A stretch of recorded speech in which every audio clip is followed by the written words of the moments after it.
And for 60 minutes, we play Iowa State football together. What's up, everybody? Welcome back into the Iowa State Fan Perspective here at Play the Fight Song College Football Show. Appreciate you guys jumping in with us tonight as we have the TCU Horned Frogs on deck. And we'll see if the Cyclones can respond. My name is Jake. I'm your guys' host tonight. As always, joined each and every single week with my brother Justin, my co-host. Justin, we saw...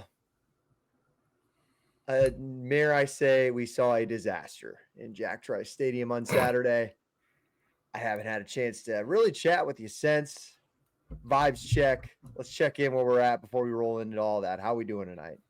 Yeah, it's kind of funny. The worse this gets for the team and the worse they do, it feels like the less we talk. What's going on with that?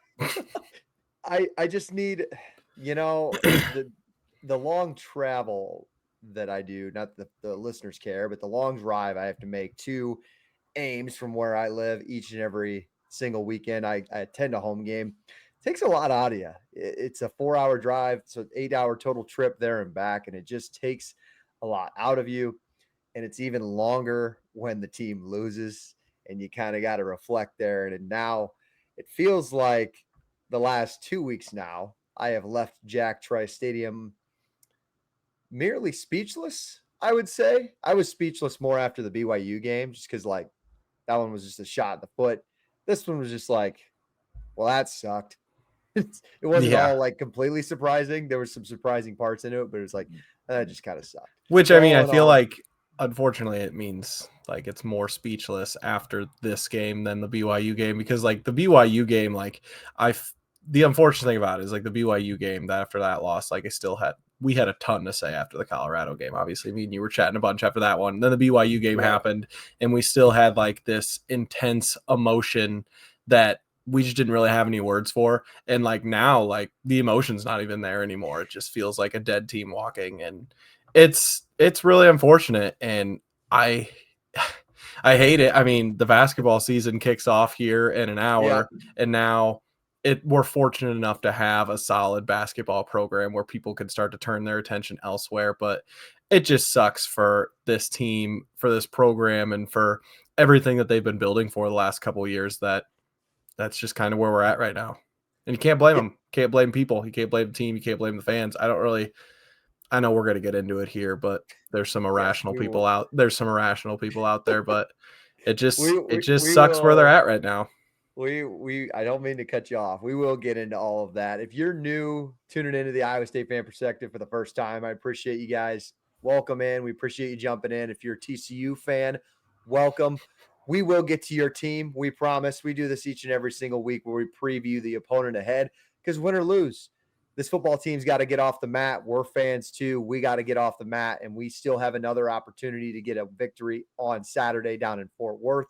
So, TCU fans, I mean, I'm just be honest, we timestamp these things. So if you want to skip ahead to your preview portion of the episode, you can go ahead and do that. I feel like me and Justin do have a lot of thoughts as we've kind of already started our tangent a little bit from that game on Saturday.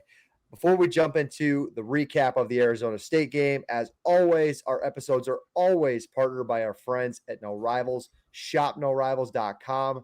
Use the code PTFS at checkout for free shipping. The best hats in collegiate sports. I'm rocking the alma mater hat tonight. TCU fans, go and check them out. I think they're they're kind of like Arizona State last week. One of the OGs over at No Rivals. Those guys are based in Texas. We appreciate those guys each and every single week. They have awesome TCU hats. So maybe you got this Iowa State preview on in the background, TCU fans, and you're like, just get through your rant about your loss on Saturday and start talking about our team. Fair enough. While you're doing that, go and check them out. ShopNoRivals.com. Use the code PTFS at checkout for free shipping. Comment below your score prediction this week. Who's going to win on Saturday? What's your score prediction? If you go 2 for 2 and you're subscribed here, Play the Fight Song, we will get you guys a hat at ShopNoRivals.com of your choosing. So we do always appreciate those guys every single week because those hats they're always around. And it just seems like every week, more and more, I just see No Rivals hats around in Jack Trice. So we do appreciate those guys a ton.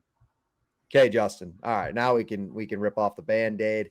Let's cover it. Cyclones fall on Saturday to Arizona State. It was the Jeff Sims show as they get out of Ames with a victory 24-19 without Sam Levitt, without Jordan Tyson. I think this little portion of our episode will obviously be a recap of some things, but more so just kind of like where do we go from here? But Justin, I will give you the floor briefly. Any initial takeaways from just the loss itself on Saturday? I'm sorry. Can I cut off? I don't mean to Can't cut someone off who hasn't started yet. I know. I did want to preface by saying, while it was a bad day, this is already coming out on Tuesday and all that good stuff. I'm really happy to hear like Ben Bramer's okay. I wanted to get that out of the way. Just like super awesome to see he was cleared from the hospital. So of all the bad things that happened on Saturday, to see that he was already cleared from the hospital on Saturday night was awesome. Awesome news. So did want to get that out of the way. Okay, Justin, sorry. Now you have the floor. Takeaways from the loss on Saturday. Yeah, absolutely. I mean, you got to start with the Bramer injury. I mean, when someone's life is in danger, like something like that even comes into question, that obviously comes before a game and comes before football. And that was one of the scarier moments I've had at a football game, and just hearing how quiet it was. Moment. And it was the quietest I've ever been in any sort of sporting event. Yeah. And it was, miracle that he was out of the hospital as quick as he was. Thank God for that. And thank God he's okay. So I know going into this game, me and you were talking about it, and we were naming it the Sicko Bowl. And little did we know the game that we were going to get coming into this, especially with the rain and the conditions that ended up happening on Saturday that we weren't prepared for. And when you said it was the Jeff Sims show, like a minute ago to start this, I like literally almost threw up in my mouth. And I know we were very critical of him coming into this game. For good reason. He still almost lost the game for him on Saturday.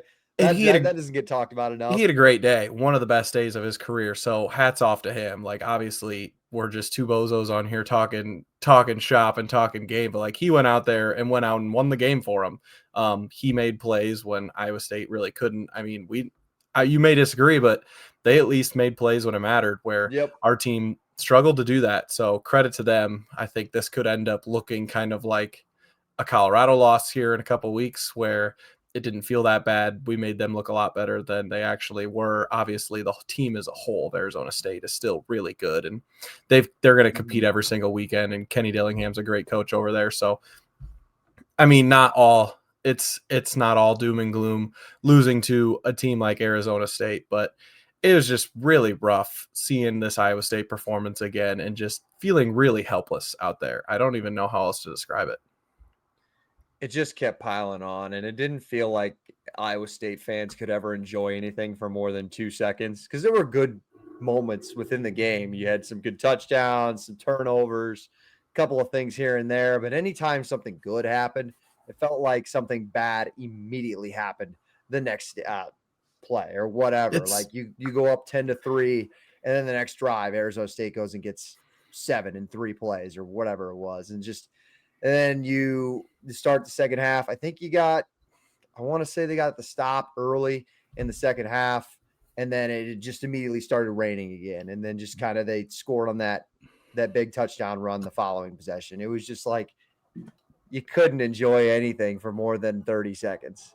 Yeah, I mean, you really can't help but laugh at it and where it's at right now. And I feel like that's the only reaction that we can have as fans. Obviously, the team feels really differently, but as fans, like, I don't know what else I'm supposed to do other than kind of laugh at where they're at. I mean, it hasn't completely fallen apart where they're like where they're playing so bad they're just getting scored on every play and allowing these huge chunk plays. Obviously, they gave up the big chunk play to the QB draw up the middle for like his 88-yard run. The offense still moving the ball a little bit, but this game was kind of the start of they couldn't. I mean, this was like the first time in the last couple games where they really started the worst one. Stopped like in the middle of the field, really wasn't moving it at all. And they're just like, it's gotten to the point where like we got the ball at the end of the game there and they moved it a little bit down the field. I don't know about you, but I didn't think they were going to score. Like a lot of people were talking, like we're listening to the post game, like people thought like they were going to go down and score and still had that hope. Like that hope's gone for me. Like I didn't think it was going to happen. They can't score when they get in the red zone. They can't execute on third down. Another weekend where they're 2 for 14. And now it's starting to get to the point where like, how long can we think the defense can hold up? And they started to have some issues this weekend too. And I'm just worried that the dam is going to break before things start to get better. It's funny because like it's just kind of the accumulation of the entire year was that final drive where actually put together a pretty decent little drive. And it's not like they just like were 3 plays and it was over. Like they got down to, I mean, where'd Chase Sewell catch that football on the 24 or something? Like it was there. And if he catches it clean, he scores probably. But yeah, you're just inches away from just not executing enough. And that was the perfect way to describe this whole losing streak was you've been in it, you've always been in it, and then when it's time to make a play, you're like almost there, you do a couple of good things, but then you just do one thing. In this case, the example of throwing a 5-yard out 6 yards behind a receiver for him to trip and fall when there was nobody in front of him. It's just like the accumulation of this entire year. You do. It's weird because it's like way different than 2022, where 2022 was helpless and for me was angry and they couldn't move the football and it was so bad. And the defense was actually really good on that team. And in this case, this year, they're still doing good things. And it's a likable team. Like I feel for those guys, man. I wanted them to just win it just for the Bramer thing was like, you just wanted them to win the game so bad for him. Would have been just a cool thing of describing how this team continues to fight. But for whatever reason, they get in their own way. Anytime they have the opportunity. So it is kind of unexplainable. Like I've never seen anything like It this. really is. You've had every chance to win every game and you're running the football well. And we'll talk about the actual quarterback itself in a minute. But even like when the offense does something good, I just mentioned like the defense gives up something right away. And then the defense will do its part and then get a couple of stops. And then the offense can't respond. Like they don't complement each other at all. And it's bizarre. And then you drop you drop a extra point snap and you get your 3 turnovers, which we've been begging for turnovers to get, and you block a punt. And then you still can't capitalize on it. It's like, Yeah. what, And it's what just like, can you do? and everything just keeps compounding on each other. And I know like guys like us want to point to one reason as to why like these mistakes are happening and have something to blame, but there's just not one thing to blame. I mean, the way the team is coached and the way the team is structured, they like to talk about complementary football and executing all the time. And at this point, a lot of people are fed up with it for good reason. But that complementary style of football they play, like when things are good, they are exponential and compound on each other in a good way. But like when we see it like this, when things are going wrong, like it gets bad in a hurry. And at this point, they're just like, it's just a identityless team and there's just no confidence in them. And it's, yeah, we had a couple injuries and we're playing some guys that maybe we don't want to right now, but like, it's just so weird seeing the entire confidence of the team be like sucked from them. It's like almost like one of those movies where like the team switches bodies with somebody. Yeah, and like then Space Jam. it doesn't even it looks so weird. Like they look like they have no confidence and they don't execute on third down and in the red zone when it matters. I mean, at this point, they're just not a good team. They're not playing good football. They're 120th in the country out of 136 eligible teams in third down efficiency. And like that's not even Power 4 schools. That's like every single D1 school in the country. They're one of the worst. And they in red zone scoring, they're 104th out of 136. They're not even top 100 in that. And I mean, you look at some of their team stats, like offense and defense. The only thing they can hang their hat on is like they're not penalized very much. And they still continue to have these really dumb false starts like every single week. The only stat in the only stat throughout their offense and defense that they're top 50 in is opponents' points per game, and they're number 50 right now. Everything else, they are a bottom 50 team in college football. That would be my gripe, would be like if there's one root cause, it's not the only reason, but we're not good on third down. And people ask, well, you're good at running the football. How do you get yourself into these situations where you can't get third downs?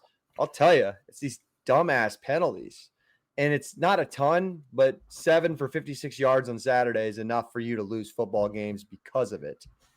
This team plays, we talked about this in August, Justin. This team plays very marginal football.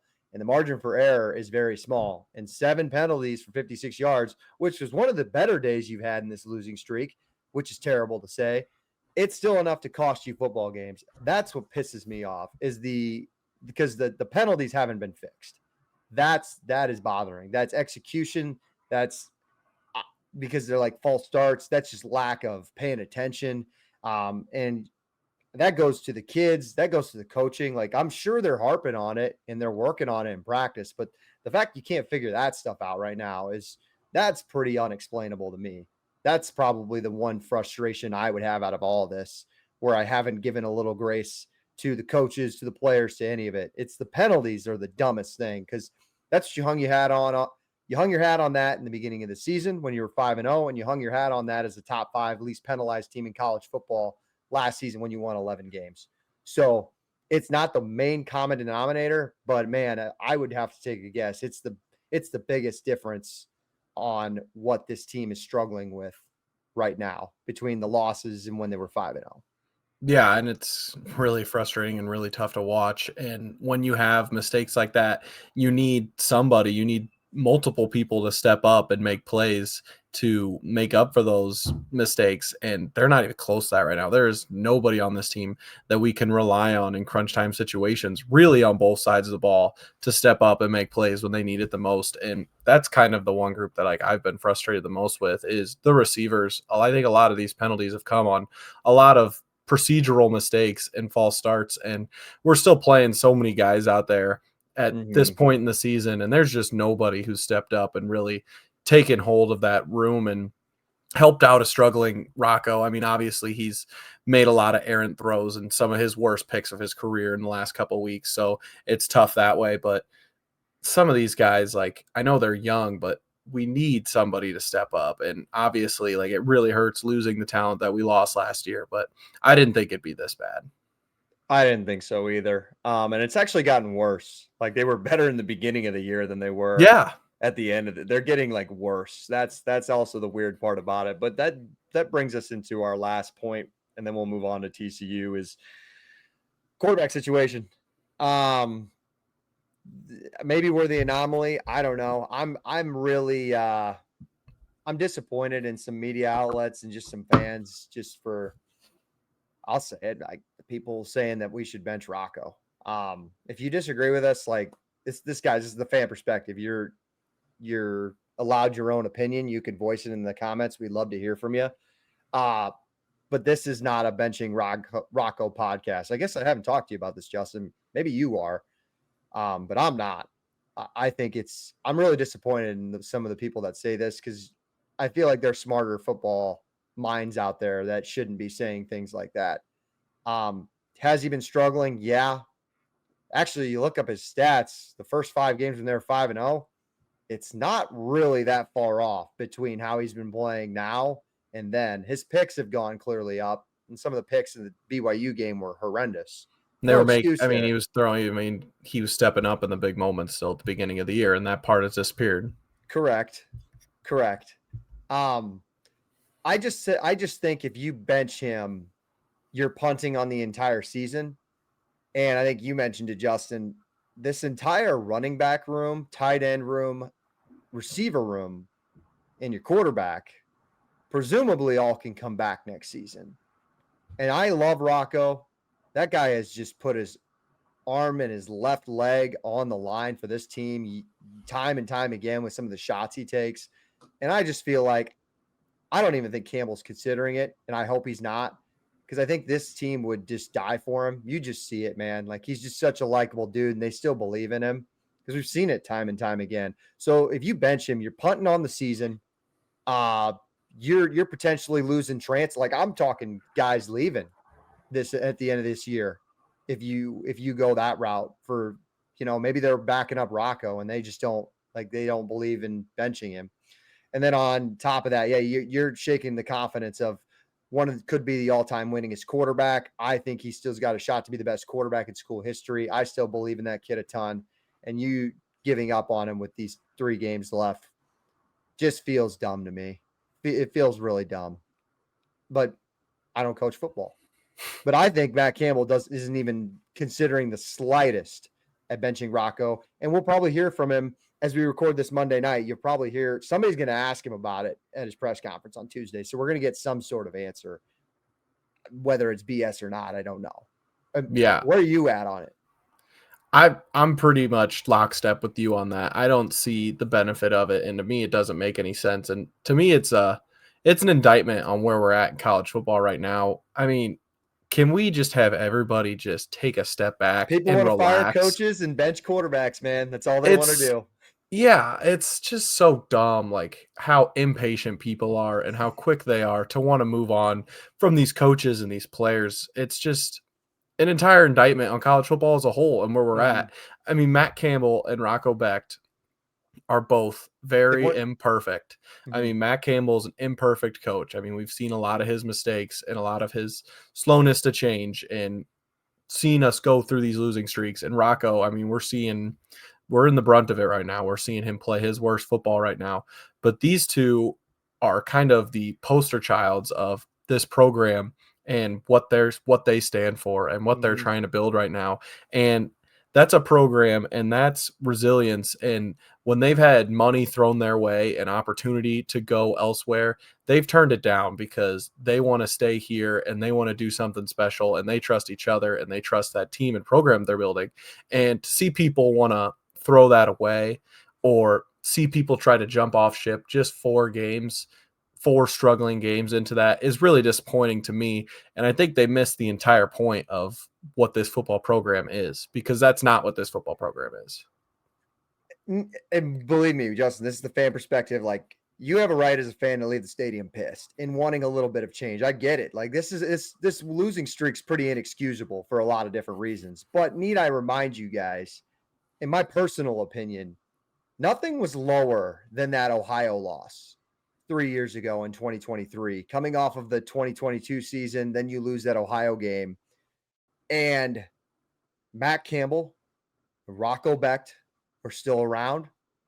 They've seen darker days, and they bounced back by putting together from that rest of that 2023 season on to the rest of 2024, one of the greatest runs in Iowa State football history, if not the greatest. So need I remind you that football's hard. Tough times happen to everybody. Ask Penn State, ask Clemson, ask those guys.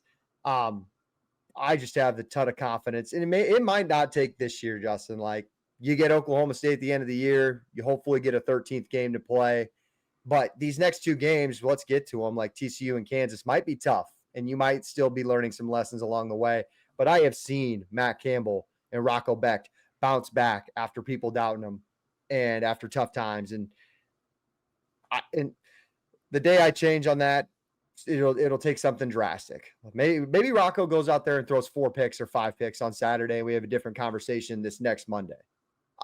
I don't see it happening. And I don't see this team quitting anytime soon. So I think there's still a couple of goals out there that this team can still accomplish, and you still can pull. There is still momentum to build on for 2026 for having a massive year there.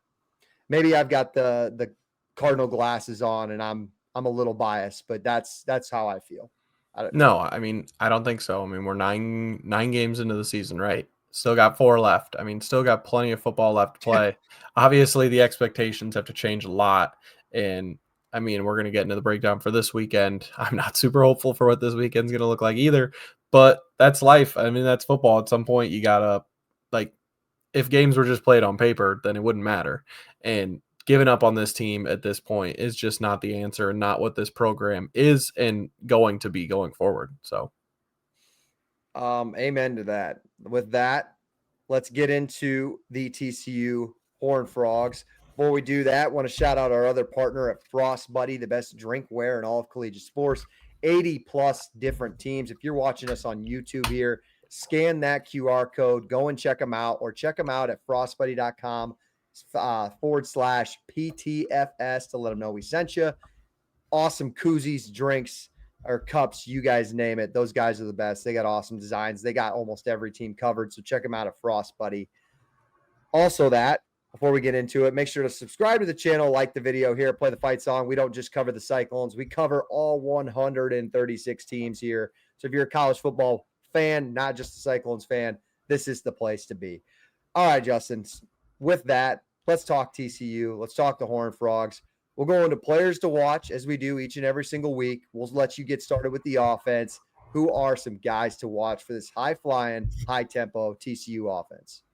Yeah, this TCU team that is now 6-2 this season, 3-2 in conference play, and 4-0 at home.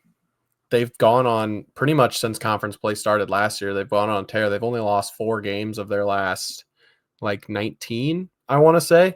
And that runs through their quarterback, Josh Hoover.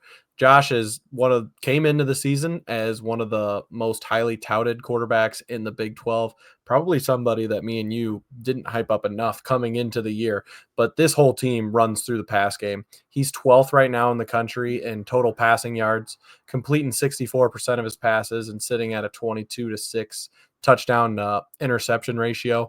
They like to throw the ball. They throw it more than anybody else in the country. And they play an up-tempo style that is going to be a really big challenge for this Iowa State secondary. One of his best targets that he likes to go to is Eric McAllister, who's not only one of the best wide receivers in the Big 12, but also one of the best receivers in the country, in my opinion. He's got 37 receptions for 727 yards and 8 touchdowns. And he's got 3 games of over 100 yards and also 3 games of over 2 touchdowns. So he's a really explosive player, really tough to stop, and he's going to be a really big challenge for Iowa State this weekend. Really not much of a run team, this TCU team. I mean, they got 2 solid running backs, but another player for us to point out here would be wide receiver Jordan, is it Dwyer? Yeah, you got it right. Idaho transfer Jordan Dwyer. Yeah, he's got almost as many receptions as McAllister. He's got 35 receptions, but he's around 500 yards and 3 touchdowns. He's very capable when the attention is on McAllister. Every game that McAllister doesn't have a touchdown, Dwyer does. So this is one of those things where if this Iowa State defense is going to key on McAllister a lot, which they're probably going to have to, especially with the limited secondary, Dwyer is going to be very capable and look for him to make a lot of big plays as well. Kind of reminds you of like a Jaden Higgins, Jalen Knoll combination with these two. A little Like bit. McAllister's your Higgins, Dwyer's a little bit of your slot guy, quicker guy, Jalen Knoll type. They also got Joseph Manjack, the Houston transfer from last year. He was their leading receiver, I believe, at Houston a year ago. So this team throws the ball a ton. They're going to give the ball to Barnes, to Battle on the run game, but it's still TCU, man. It's still Josh Hoover. Like, this is the biggest pass-heavy team Iowa State has seen all year, and I'm really interested to see what the defense has in store for this offense. I'll touch on the defense quickly. Solid group, like comparable to Arizona State. They're top 30 in sacks. It's an aggressive bunch. They're good in the turnover margin. They're good on third down. This is going to be a tough test for a Iowa State offense that has their bell rung. Like, the confidence is shaken a little bit, but there's some things you could get and beat this defense with. There's a little susceptible to the pass. Kansas State ran the ball really well on them. You think that might be something Iowa State can dominate the line of scrimmage with a little bit and build some confidence on. But if we're looking at this defense for TCU, it starts with linebacker Caleb Alarms-Orr. This is a Cal transfer a couple of years ago, kind of your Johnny Hodges replacement. He steps in and is just an absolute stud this year. 4 sacks, 80 total tackles. He's an all-conference guy in the Big 12. There's no doubt about it. And he's really surged on as one of the best linebackers within the conference. Another group, and I'm going to highlight this, not just a player, but another group for this team is the safety duo of Bud Clark and Jamel Johnson. Bud Clark was preseason first team all Big 12, had a pick 6 in the North Carolina game, has kind of regressed a little bit, but it kind of helps or hurts that he's paired up with Johnson, who's having an all-conference type season, is kind of just taken some of the light away from Bud Clark, who I think is really, really good. Again, it's an aggressive bunch with, like, Alarms-Orr is going to try and get after Rocco. They're going to try and put pressure on him. And a quarterback that's thrown now, 5 picks in his last 3 games. This is a safety group in TCU that's going to be chomping at the bit to want to get on this group. And it's an Iowa State receiving core that's going to have its hands full, and you don't have a go-to guy. So some things on this defense that I think feels like a bad matchup for Iowa State that has me a bit concerned. Let's get into it then. let's transition that into keys of the game, storylines for Saturday. Justin, I will go first. How much fight is left with this Iowa State team? It's kind of ironic that in 2022, this was, I believe, the last time Iowa State has been to Fort Worth. They fought in one-score games in 2022 for so long and lost all of them. And then they took on the runner-up national champions in TCU in the last game of the season, and the wheels came off the wagon, and it was ugly. This isn't 2022 TCU you have on Saturday, but this is a good football team. And if that game was Rocco's first game, right? You'd be correct. You would be correct. Good poll there.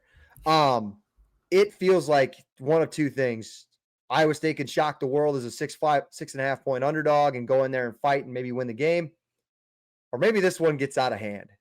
And I lean a little bit more towards the latter because of some of the matchup issues I kind of laid out there for the Cyclones. That's my first key to the game. What's yours, Justin? Yeah, this pretty much like you laid it out pretty well there. This TCU team is a team that plays very complementary football to themselves. They like to pass the ball and they're really aggressive on offense, and that means their defense isn't there. They're on the field a lot and they're not going to play a slow tempo style of offense, so they're used to seeing teams playing fast and throwing the ball right back at them. And that's very contradictory to kind of how Iowa State plays right now with their very little identity. So I'm interested to see if Iowa State is able to get some sort of identity and kind of go against the grain there and slow the game down with running the ball and then slowing the TCU's tempo down on defense. I think running the ball with everyone is a huge key for Iowa State here. Wouldn't surprise me. I know other guys have talked about it, like C-Dub talked about it on the Cyclone Fanatic podcast. Not necessarily benching Rocco, although they kind of brought that up, but bringing in Moberly packages to get him some carries. If we don't want to give Rocco some carries, at least give Moberly some carries to get the quarterback running the ball and keep the defense on their heels. Get Xavier Townsend involved with it. Get him some sweeps. Get Abu and Carson some touches. I guess I don't know what Abu's injury was coming into the week or kind of what his deal was. I was surprised to see how limited he was in his use, but Carson had another really good day. They were still running for like 6 yards a carry. And I don't really think that's something that this TCU defense has seen. So if they can start to run the ball like that and start to dominate time of possession a little bit, that could put the Iowa State defense in better position to make plays, which they haven't really done at all this year. But they're going to have chances with this TCU offense. They like to throw the ball around a lot. In their TCU's two losses, Hoover's got 2 picks in both games. I know this Iowa State defense really isn't there to pick the ball off, or they haven't really been known for making plays this year. But if we know that they're going to be passing and the defense is more opportunistic, that is something to look forward to and something that could swing the game in Iowa State's favor. I could see one of two things happening for this defense for Iowa State. Maybe they finally get the break they wanted and they finally see a bad run offense going against a pass-heavy offense, which most of the time favors the 3-3-5 dime stack. Like usually that's a benefit to why that defense was so good in the early Big 12, because there wasn't a lot of mobility with quarterbacks yet in that 2017, 2020 range of Big 12 football. Let's name the quarterbacks, man. Like you've seen Sorsby. He's a good thrower, but he's been a better thrower this year. But he was more of he kind of is a dual threat guy. Salter, Jeff Sims, Bear Bachmeier, like Noah Fafita. We finally got a guy, and Hoover can do a couple of things with his legs. We'll see, but like this is finally the first team you've seen all year that's going to decide to throw the ball 95% of the time. Like they are pass heavy. And two things can happen. Iowa State could be compromised and just get absolutely torched. Like this is going to be the biggest test for Quentin Taylor and Trey Bell, who have frankly not been tested that much. And this is also a group in the safeties that I think are struggling this year, and that doesn't get talked about enough. It's a good tackling group. Marcus Neal, Jamison Patton, a couple of others, Tayshaun James, Carson Van Ditter. They don't defend the pass well at all. They get beat a ton. So two things can happen. Maybe this helps Iowa State. I don't see them picking off Josh Hoover. I really don't. Like, Jeff Sims literally gifted you one last week. Not to mention it fell out of Van Ditter's hands and fell into, I think it was Marcus Neal. You got lucky there. And if you don't create a couple of turnovers, Justin, on Saturday, it's you said it.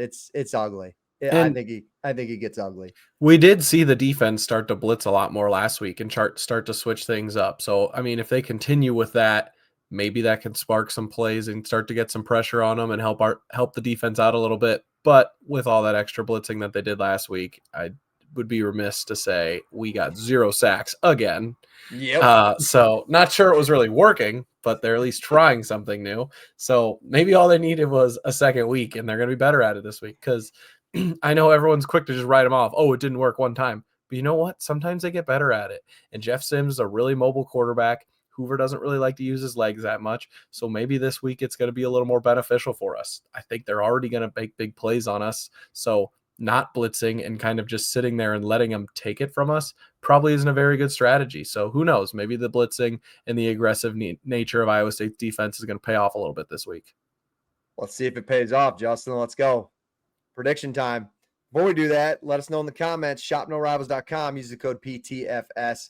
Give us your score prediction. Tell us who's going to win on Saturday. 2 for 2. Subscribe to the channel.